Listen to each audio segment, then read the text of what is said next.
और दोस्तों उन लोगों की भी बहुत निराशा होगी जिनको लग रहा है कि ये बाबर आजम की बायोपिक है। ऐसा कुछ नहीं है, ये मुगलों वाले बाबर, उनकी कहानी है। ये है सल्तनत ऑनेस्ट रिव्यू और मैं हूँ शहजादा शुभम और मैं शहजादा राजेश और हम आप सभी का इस्तकबाल करते हैं और साथ ही साथ ये गुजारिश भी करते हैं कि हमें अपने लाइक, शेयर और सब्सक्राइब से नवाजें। इरशाद मैं शायरी सुना रहा हूँ मैं यहाँ है इनको, इनके देखो ये इनकी उर्दू है, इन्हें लगता है कि भाई तू अगर कोई बोल रहा है उर्दू शुरू कर रहा है तो इरशाद बोल दो पहले। ये देखो मैं कुछ पेश करूँ इरशाद।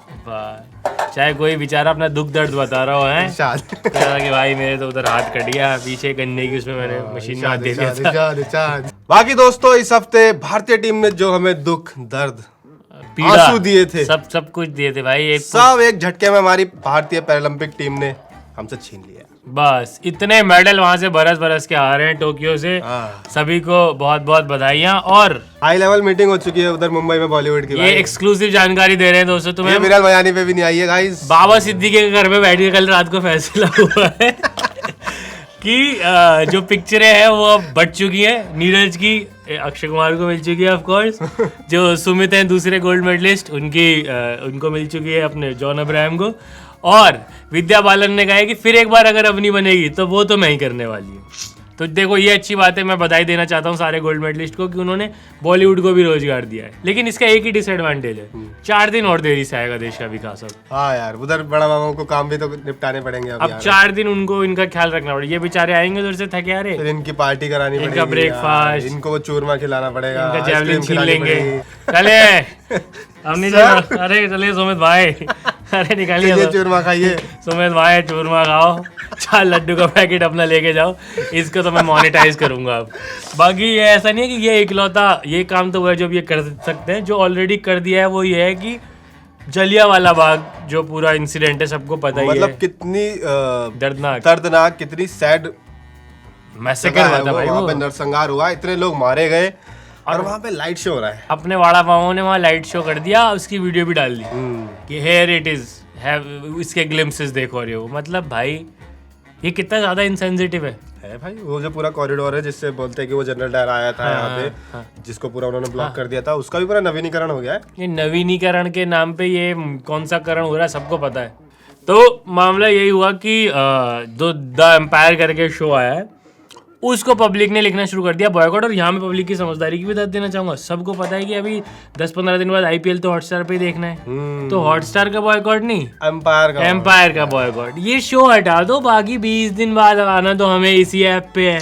अब हम इस झांसे में तो आए नहीं कि भाई इंटरनेट बॉयकॉट करने के लिए कह रहा है तो कर दें कि नहीं ना करें, क्योंकि इंटरनेट पे तो भाई आर पार ही होती है पब्लिक। यहाँ तो किसी आधों के हिसाब से तो यही है कि हाँ भाई बाबर बेस्ट था, उनको तो आज बैलेट मशीन पे बाबर का नाम दीजिए वो उसका दबा के आ जाए बटन की, रूलर हो तो बाबर जैसा। या फिर दूसरी साइड वाले हैं तेल लगा के डाबर का नाम मिटा दो बाबर का। बीच में बैलेंस इंटरनेट पे मिलता नहीं है, लेकिन हमने कायदे से बैठ के मिड वीक पूरा का पूरा शो देखा ताकि तुम्हें पता चल सके कि ये शो एक्चुअली में कैसा है। और the first word that we have to say about the show is that कि शो बहुत हल्का है, बहुत हल्का है एक्चुअली। मतलब इतना हल्का है कि इसको ये इंडिया का सबसे महंगा शो बता के इसको बेचा गया। इंडिया का गेम ऑफ थ्रोन्स बोल के बेचा गया था। तो मैं बता रहा हूँ इसी तरीके से पाकिस्तान में बेचते हैं पीएसएल को कि ये पाकिस्तान का आईपीएल है। बट जितना फर्क पीएसएल और आईपीएल में है ना, उतना ही फर्क है गेम ऑफ थ्रोन्स और द एम्पायर में। बिल्कुल। शो के लीड रोल में है कुणाल कपूर जो कि बने हैं बाबर, जिनको कोई आइडिया नहीं है कि उनके नाम पे बनी एक मस्जिद कितना फसाद कराने वाली है देश के अंदर। बाबर बेसिकली एक शहजादे से लेके बादशाह बनने तक की उनकी स्टोरी शो के अंदर है। अब उनकी नानी कौन बनी है? शबाना आजमी। दोस्तों वही शबाना आजमी जो इनके साथ दारू वाले फ्रॉड कर रहे थे ऑनलाइन। बताओ यार, एक तो भले आदमी के साथ ही ऐसा क्यों होता है? ये दिल्ली में नहीं रहती, एक तो दिल्ली में तो घर घर दारू स्कीम है। पोस्टर लगाते हैं, कल ही 2 लोगों के घर दारू, बधाई दिल्ली। कल चिंटू और मिंटू दिल्ली सरकार ने दारू पिला के नाले तक पहुंचाया। पौवा कैरी करने का जो इंडियन स्टैंडर्ड जगह है वो यही है पीछे। टी शर्ट के साथ में उधर डाल लो, पॉकेट मार भी इज्जत से छोड़ देता है कि भाई पूरा फाइट सीक्वेंस करते हैं लोग यहाँ पौवा फंसा के, मजा ले वो टूट जाए, चटक जाए, ढक्कन तक हिल जाए इसका। अब प्लास्टिक क्या आ रहा है आजकल, पौवे कांच के आ रहे हैं। कांच के आते, इंग्लिश के तो कांच के आते हैं, देसी वाले आते हैं वो प्लास्टिक के। क्योंकि उन्हें पता है ना कि जो बेचारा आदमी रिक्शा चला के 80 रुपए दारू पे खर्च रहा है, उसकी इस वजह से शराब खराब नहीं होनी चाहिए कि बोतल गिर के टूट गई। अब इनकी नानी बनी है शबाना आजमी, शाह बेगम उनको कह के सब बुलाते हैं। उनका एक ही मकसद है जिंदगी का, बाबर को बादशाह बनाना। जैसे नानी का होता है इसको तंदुरुस्त करना। अपने और शो के अंदर है दृष्टि धामी जो बनी है बाबर की बहन खानजादा आपा, उनकी बड़ी बहन है। और दृष्टि धामी को जो उठा के ले जाते हैं दोस्तों इस शो के अंदर, वो बने हमारे, मैं चप्पल उतार दूं उनका नाम लेते वक्त, उस्ताद डिनो मोरिया साहब, वो बने शाहबानी खान। ये इनका राज चलता है पूरा, काबुल पे तो नहीं था, समरकंद पे समरकंद की तुम्हें ज्योग्राफी भी समझा दूं बच्चों, ये उज्बेकिस्तान में है। अब पढ़ा ही रहा हूँ तो सिर्फ करंट अफेयर्स क्यों पढ़ा हूँ? नहीं बिल्कुल सही बात है यार। चैनल बंद कराऊँ तो खान सर का शुरू से लेकर एंड तक ही कराऊँ ना फिर? ये तो बोल देंगे नहीं खुद नहीं पता है। नहीं मुझे पता है, समरकंद उज्बेकिस्तान में, तो उस एरिया के राजा बादशाह होते हैं भाई, बादशाह, हाँ उधर बादशाह होते हैं। वो थे शाहबानी खान, और उनकी नज़र है बाबर के इलाके पे, और बाबर की नज़र है उनके इलाके पे। तो इनके दोनों बेसिकली ओपोनेंट्स हैं, और शाहबानी खान एक शहंशाह हैं।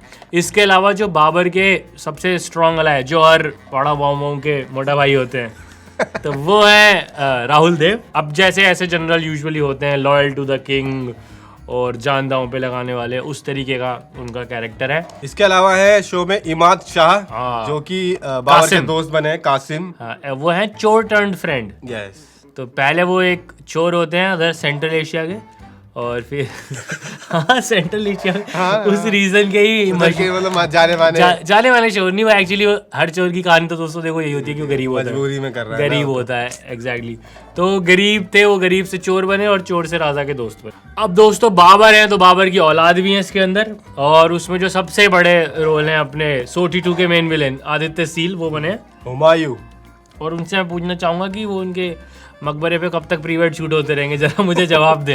दोस्तों जितनी बाबर आजम की T20 इंटरनेशनल में सेंचुरी हैं, मेरे को एग्जैक्ट पता नहीं है, बट मुझे नहीं लगता उसकी 3 होंगी, लेकिन बाबर तो नहीं आई इंटरनेशनल तो रोहित भाई ने कब्जा मारा बस। तो लेकिन 3 पत्नियां जरूर हैं अपने शहंशाह बाबर की, और उसमें भी जो पहली वाली हैं, जो वो कहते हैं ना कि हमने बाकियों से निकाह किया है, मोहब्बत सिर्फ आपसे की है, तो जिनसे उन्होंने मोहब्बत की है वो हैं सहर बाबा, और उन्होंने उनकी एक पहली बेगम का और हुमायूं की माँ का किरदार।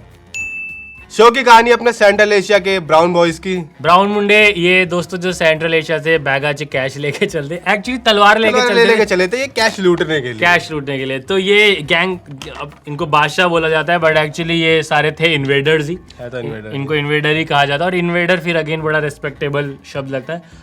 आक्रमणकारी, ये बहुत, ये जितने भी ये सब थे बादशाह, चाहे वो शाहबानी हो या फिर ये हो, ये सब विस्तारवादी थे बेसिकली। इनको उतने में इनका पेट नहीं भरता था जितना इनको मिला चाहिए, इनको और चाहिए था। तो कहानी बेस्ड है सेंट्रल एशिया के 2 जगहों पे, एक समरकंद, दूसरा फरगाना। फरगाना जो है वहाँ पे बाबर 12 या 14 साल के हैं, और बाबर के पिताजी का राज है, उमर शेख उनके पिताजी, और वो बड़े ही इंटेलेक्चुअल और शायराना मिजाज के। आमिर खुसरो की वहाँ पे वो बातें करते हैं, बता रहे हैं कि देखो ब्रज भाषा होती है, उर्दू ये होती है। और अब ये नहीं कि ये बोले कि बेटा जाके इन्हें अप्रिशिएट करो, इनकी किताबें पढ़ो, इनके देश पे कब्जा करो जाके। ये कैसा यार, विलियम शेक्सपियर बहुत सही लगता है ब्रो, चल इंग्लैंड पे कब्जा करने चले। उसका प्लॉट कब्जा अरे ये क्या तरीका है, उसका प्लॉट कब्जा लेते हैं यार। ये अपना मनोज मुंतशिर बढ़िया गाने लिखता है, चल इसका फ्लैट कब जाते हैं मुंबई चल के। ये कोई तरीका होता है किसी के आर्ट को अप्रिशिएट करने का? खैर इनके अब्बू का सपना होता है कि एक दिन हमें हिंदुस्तान जाना है, वहाँ की ज़मीन है जहाँ हमें जाना चाहिए, और वो खुद बड़े ही थोड़े शायराना और इंटेलेक्चुअल किस्म के, शरीफ से सज्जन से आदमी दिखाए गए। तो नानी कहते हैं कि ई ना चल वो, ये तो बर्बाद है, ये बर्बाद आदमी है। शरीफों की कोई जगह नहीं उनके हिसाब से ऐसे किंगडम चलाने में। अब 14 साल की उम्र में बेचारे बाबर बन जाते हैं राजा, के बाबर बन जाते हैं राजा। सबको खुश रखना पड़ेगा भाई, सबको खुश रखते हुए चलते हैं दोस्तों। हमें कोई हेट नहीं चाहिए। जो बाबर को बेचारा सुनना चाहते हैं वो मेरे शब्द सुने, जो बाबर सुनना चाहते हैं वो इधर के शब्द। हम सबको सेटिस्फाइड करते चलेंगे। उल्टा भी हो सकता है कि दोनों साइड से गाली पड़े। लेकिन साइड वाली जगह पे बैठा हुआ है शाहबानी। शाहबानी कहता है कि वो जगह भी मुझे चाहिए, और शाहबानी इसमें इस तरह के किरदार दिखाए गए हैं इस शो के अंदर सारे के सारे, जैसे बाबर क्या है, बाबर को बड़े होने तक ऐसा दिखाया कि मुझे खून पसंद नहीं है, खून का खतरा देखना, मेरे लिए तो परिवार ही सब कुछ मेरा है, परिवार वही मेरी सल्तनत है। और मर्डर पे मर्डर किए जा रहे हैं। ये आदमी मर्डर करता है फिर इसे गिल्ट होती है, अरे भाई करने से जब तुझे पिछली बार मर्डर के बाद गिल्ट हुई थी तो इस बार कर क्यों रहा है। और ऐसी शाहबानी है, शाहबानी एक दूसरा बादशाह है, उसका क्या चल रहा है, औरतों और बच्चों की इज्जत ना करने वाले मुझे बिल्कुल बर्दाश्त नहीं है, चल भाई चल तेरी बहन उठा के ले जाऊंगा। ये कौन सा तरीका है भाई? तो बेसिकली यहाँ से बाबर की टसल शुरू हो जाती है शाहबानी के साथ। अब उन्हें शाहबानी से अपना फरगाना भी लेना है और उनका समरकंद भी लेना है, लेकिन वो उन्हें उठा के पटक देते हैं कैंप में और जान बख्शते हैं इस डील पे कि तुम्हारी बहन लेके जा रहा हूँ और तुम आराम से वहाँ पे रहो। अब धीरे धीरे करके बाबर वहाँ पे अपनी सेना ग्रो करते हैं। और ये कोई स्पॉइलर नहीं, ठीक है, ये एनसीईआरटी की किताब में एक्चुअली वैसे इससे सब अलग ही लिखा हुआ है, अगर ये पूरा फिक्शनल है और तुमने पढ़ा नहीं है तो वो तुम्हारी गलती है। तो वो तुम्हारी गलती है। वो बेचारे अभी ये न्यू को टेंशन हो गई थी इसके चक्कर में, उन्होंने अभी ट्वीट डाला, कह रहे अब टाइम आ गया है कि हम और भी चीजें बताएं, सिर्फ मुगल का पता है। अबे हिस्ट्री क्लास अटेंड कर लेते, पढ़ाया तो हमें चोला से लेके और हर डायनेस्टी जाती है। वो तुझे मुगल याद रह गया तो हमारी गलती है। एक तो बाबर की नानी उसके सर पे चढ़ी हुई है कि बेटा बादशाह तो तेरे को बनना है। बाबर अगर चिल होने का सोच भी लेना, किसी मौत का उसे बुरा लग रहा हो तो वो नानी ना लगने दे, नानी फिर याद दिलाती है कि पिक्चर नहीं बन पाएगी, हराम जाते इंडिया नहीं जाएगा तो अबे तेरे नाम पे एक मस्जिद भी बनेगी जिसकी सालों साल लड़ाई चलेगी। ऋतिक रोशन क्या इसलिए बॉडी बना रहा है? चौदह अकबर करनी है उसे। बाबर को वही है कि अपनी बहन को छुड़ा के लाना है, और एक बार जब वो मकसद पूरा हो जाता है तो फिर अल्टीमेट गोल उनका वही है जो पापा सपना दिखा गए कि आमिर खुसरो का प्लॉट कब जाना है। वो पोएट अच्छे तो उनके देश पे कब्जा करना है। इन दो सपनों को पूरा करने की कहानी है ये, शुरू से लेके एंड तक।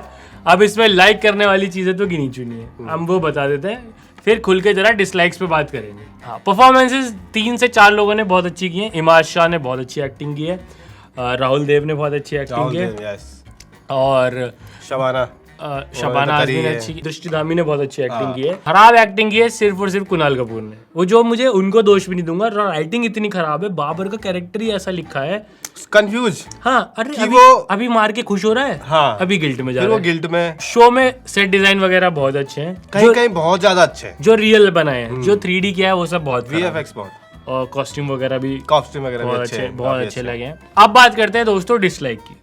राइटिंग मतलब इतनी ज्यादा खराब है शो की कि चलो रील में तो आपकी मजबूरी होती है जमकट लगाना, 60 सेकंड में आपको 5 जोक मारने या 5 बार कपड़े बदलने, आपने एक जमकट मार लिया। ये क्लेम करते हैं इंडिया के सबसे महंगे शो हैं, इनके बाद 40-40 मिनट थे एपिसोड बनाने के, बावजूद इसके जब मन किया 4 years later, 18 years later, 7 years later, और उसमें भी बाबर पता नहीं कौन सी एंटी एजिंग क्रीम लगा के बैठा है, बुड्ढा ही नहीं हो रहा है। बुड्ढा क्या, कुछ जरा कुछ भाई, एक सीन में तो हुमायूं अपनी माँ से 2 साल बड़ा लग रहा था, उसकी माँ इतनी जवान लग रही थी। वो तो कास्टिंग पे तो है ही यार। नहीं अलग कास्टिंग नहीं यार, कुछ मेकअप वेकअप पे तो खर्चा करो, बुड्ढे को बुड्ढा तो दिखाओ। ठीक है, तुमने बोला इंडिया का गेम ऑफ थ्रोन्स है, कपड़े तो अलग कर लो थोड़े। हाँ, ऊपर वाले कपड़े वो सब खालदरों को बने हुए सब। हमने आज तक नहीं देखा राशिद खान ऐसे पहन के कभी बैठता हो। इलाका तो उसका भी वही है। लड़ाई के सीन है वो नकली भी है एक तो काफी, वैसे एक सीन में तो लिटरली वो धूल उड़ती हुई नकली दिख रही है, मतलब वो VFX है ही क्या जो आपको पकड़ में आ जाएगी ये नकली है। तो इसे बॉयकॉट करें तो दोस्तों इस कारण से करें कि ये हल्का शो है, मजा नहीं आया, अच्छा नहीं लगा, इसलिए करें। इसलिए अब इसलिए ना करें कि बाबर के ऊपर शो बना दिया, ठीक है, ये कोई कारण नहीं हुआ, ऐसा है नहीं। तो इन्होंने खुद ही क्लेम किया है कि फिक्शनल शो है, बट हाँ इन्होंने शो में ये कोशिश जरूर की है बाबर को थोड़ा ह्यूमनाइज करने की, थोड़ा दिखाने की, हाँ, इतना बुरा भी नहीं था। हाँ, वो चीज गलत है भैया। जो आदमी अटैक कर रहा है, मार रहा है, या तो राजा वैसा ही हो कि अपनी प्रजा के लिए जिए, अपने छोटे से राज में खुश हो। ये तो मतलब अगर वो आमिर खुसरो की धरती पे भी कब्जा अगर करना चाह रहा है कि व्हाटएवर द रीजन, उसके बाप का सपना था, अब इन्होंने इन्हीं सब चीजों से बहुत टोन डाउन करने की कोशिश की। लेकिन ये भी है कि ये शो बनते हैं एंटरटेनमेंट के लिए, उसके लिए आप एजुकेशन पर्पज से देख ही क्यों रहे हो। एग्जैक्टली। और मैं शो देख के कभी नहीं बोलूंगा कि बहुत अच्छा, क्या सीख मिली है मुझे उससे, भाई वो मुझे किताब से ही मिलेगी भाई, और किताब में मुझे पढ़ा है कि वो लोग कैसे थे। हाँ, और दूसरी बात ये है कि हर राजा का यही होगा, जो अगर आप कोई और भी राजा उठा के देखोगे, सिकंदर से लेके ये और वो, जिसने भी दुनिया पे कब्जा किया, दुनिया तो उसे ही बड़ा राजा मानती है कि जो जिसने 10 देश कब्जा लिए, अपना फैलाया। बट एक्चुअल में तो क्या हुआ है, हर लड़ाई में मरे तो मासूम गरीब सोल्जर्स ही हैं। यहाँ तो उन्होंने भी लड़ी है, और क्या उनको क्या मिला है? एजुकेशन यहाँ से मत लो, यहाँ से यहाँ पे जोक्स, इधर जोक्स, अपना एंटरटेनमेंट करो। शो टट्टी लग रहा है उसको टट्टी बोलो, निकल जाओ बस। बॉयकॉट बात होती है, खून जलाना है यार अपना काम का, फालतू। ये तक बवाल किया कि कुछ लोगों ने उसके पेड ट्वीट्स किए, उनके पीछे पड़े हुए। अरे तुम नहीं कमा रहे तो कोई भी ना कमाए। हाँ, मत देखो ना, उसने बोला शो देखो, हाँ। तुम्हें बुरा लग रहा है मत देखो। और ऐसा तो है नहीं कोई आदमी इसके, या तो ऐसा होगी इस शो का पैसा जी बाबर की कब्र के निर्माण में जा रहा है अफगानिस्तान भेजा जा रहा है। अरे भाई, अगर ये भी तो देश की इकोनॉमी में जुड़ रहा है ना पैसा, बिल्कुल है। देश के लोगों को काम मिला, मतलब अपना सेंट्रल विस्टा जस्टिफाई करना क्या बोले, अच्छा जो इतनी लेवल पे काम वहाँ पे, तो भाई इसमें डिनो मोरिया का काम मिला है, ठीक है तो ये चीज तो देख लो अब तुम। दोस्तों इस हफ्ते हम परेशान थे कि भाई स्टुपिडिटी नहीं मिली, ऐसा कैसे हो सकता है हमारे देश में। तो हमने कुछ नहीं किया, हमने बस गूगल किया शाहिद अफरीदी लेटेस्ट स्टेटमेंट्स, और हमें एक बहुत ही मजेदार पहला वाला ही इतना बहुत ही मिला, मिला मतलब है। हाँ टिपिकल शाहिद अफरीदी। ठीक है, पढ़ के सुनाना चाहेंगे। शाहिद अफरीदी का कहना है कि तालिबान इस बार बड़े पॉजिटिव फ्रेम माइंड के साथ आया है। तालिबान आए हुए हैं इस वक्त और बड़े पॉजिटिव फ्रेम ऑफ माइंड के साथ आए हुए हैं। ये चीज़ हमें पहले नज़र नहीं आई और माशाल्लाह ये चीज़ें बड़ी ज़बरदस्त पॉजिटिविटी की तरफ चीज़ें नज़र आ रही हैं। फ्रेम माइंड, एक तो फ्रेम माइंड कोई चीज नहीं होती है शाहिद भाई यहाँ, और इससे पता चलता है दोस्तों ये फेक न्यूज नहीं है, इस तरह की अंग्रेजी शाहिद भाई बोल सकते हैं। फ्रेम माइंड, हाँ ये चीजें पहले नजर नहीं आई। हाँ, महिलाओं को काम करने पॉलिटिक्स में आने की इजाजत मिल रही है। ये पता नहीं कौन से ऑर्डर में आया है। किधर हाँ, शायद तालिबान का लॉ वहाँ की संसद में पेश होने से पहले शाहिद भाई के पास ही आ रहा है, उन्हें दिखाया जा रहा है कि भाईजान हमसे तो ज्यादा पढ़े लिखे हैं। सारे अमेरिकी सीसीटीवी जो चला करते थे वहाँ पे, हम उनकी सब feed शाहिद भाई आई थी। घर में उनकी फीड feed वाली चल उनके रहे घर पे हैं आ रही है। हाँ। मतलब एक तो शाहिद अफरीदी का ये पहला अपनी है दोस्तों, उसने केपीएल को भी सपोर्ट किया है अभी रिसेंटली। वो आई थिंक करते रहता है वो तो। पॉलिटिक्स में आना चाह रहा है I think. Comment of the week की बात करने के लिए हमने पिछली वीडियो खोला और हमने जो बात करी थी कि एक हैदराबाद के पार्क में कपल्स बैन हो गए हैं, उस पर किसी ने हमें समझाने की कोशिश मैं पहले उनका कमेंट आपको पढ़ के सुना देता हूँ, फिर हम उस पर अपनी प्रतिक्रिया देंगे। तो भानुचंद्र लिखते हैं regarding Hyderabad park case, it's true for a good reason. तो अंकल मैं यहीं पे आपको नमस्ते करना चाहूँगा। पहली बात तो जिस तरह का आपने अपना ये गुड फॉर अ रीज़न, आगे इनका रीज़न है दिस पार्क इज सो बदनाम फॉर ऑल भड़वास भड़वीज कॉलेज स्टूडेंट्स एंड दल्ले। सबको इन्होंने भाई, जब सब लोग जा ही रहे हैं पार्क में, तो पहली बात तो मैं चाहूँगा कि बच्चों ऐसे पार्क में मत जाओ जहाँ इतने लोग आ रहे हैं, किस बात की privacy. But at any time you will find at least 50-60 couples. तो तू ये बता, तू गिनने जाता है कि बतौर कपल जाता है, पहली बात तो ये बता। Behind trees and doing all shit stuff. एक तो शिट, तो ये अच्छे से कर नहीं पाया तो इसको शिट स्टफ लगता है, ठीक है। फिर आगे लिखता है I don't see any wrong in this cause things are really uncontrollable in a legit manner. अरे आपको कंट्रोल करना क्यों है? आप हैं कौन? ना पार्टी है ना ब्रोकर है, आपको कंट्रोल करना क्यों है? इंदिरा जी के नाम पे पार्क है, उनकी देश की बच्चे हैं, या आपकी भाषा में कहें तो भड़वे भड़वी कॉलेज स्टूडेंट्स एंड दल्ले। तो जिसको जाके जो करने, तू गिनती करने जा क्यों रहेगी 50 है कि 60 है? तो रेटिंग दोस्तों इसकी वही है कि अगर आपके पास समय है और सिर्फ एंटरटेनमेंट पर्पज से आपको देखना, ये नहीं कि चलो मैं कुछ मुगलों के बारे में सीख लेता हूँ। हाँ, यहाँ से पढ़ के अगर कोई भी तुमने एग्जाम में जवाब लिखा ना, तो फिर यूपीएससी को मत ब्लेम करना कि तुम्हें फेल कर दिया, फिर कसूरवार तुम खुद होगे। तो अगर ऐसे ही फिक्शन के साथ खिलवाड़ वाली चीज़ देखने का तुम्हें शौक है तो तुम देख लो, अदरवाइज मतलब ये एंटरटेनमेंट के लिए देखना तो देख लेना। हाँ, वो भी इस सोच के साथ नहीं कि इंडिया का जीओटी देख रहे हो, इंडिया का पीएसएल देख रहे हो। और इंडिया के जीओटी समझ के ये मत देख लेना सीन मिलेंगे, नहीं, वैसा भी कुछ नहीं मिलेगा है, भाई, वैसा clean show है। वैसा भी कुछ नहीं है। 3 4 5 वीडियोस अभी लाइंड अप हैं, बैक टू है क्या। तो बस इस हफ्ते बार बार मिलते रहेंगे। शुक्रिया। आदाब। इरशाद बोलना। इरशाद, वाह वाह। इरशाद पानी लाओ।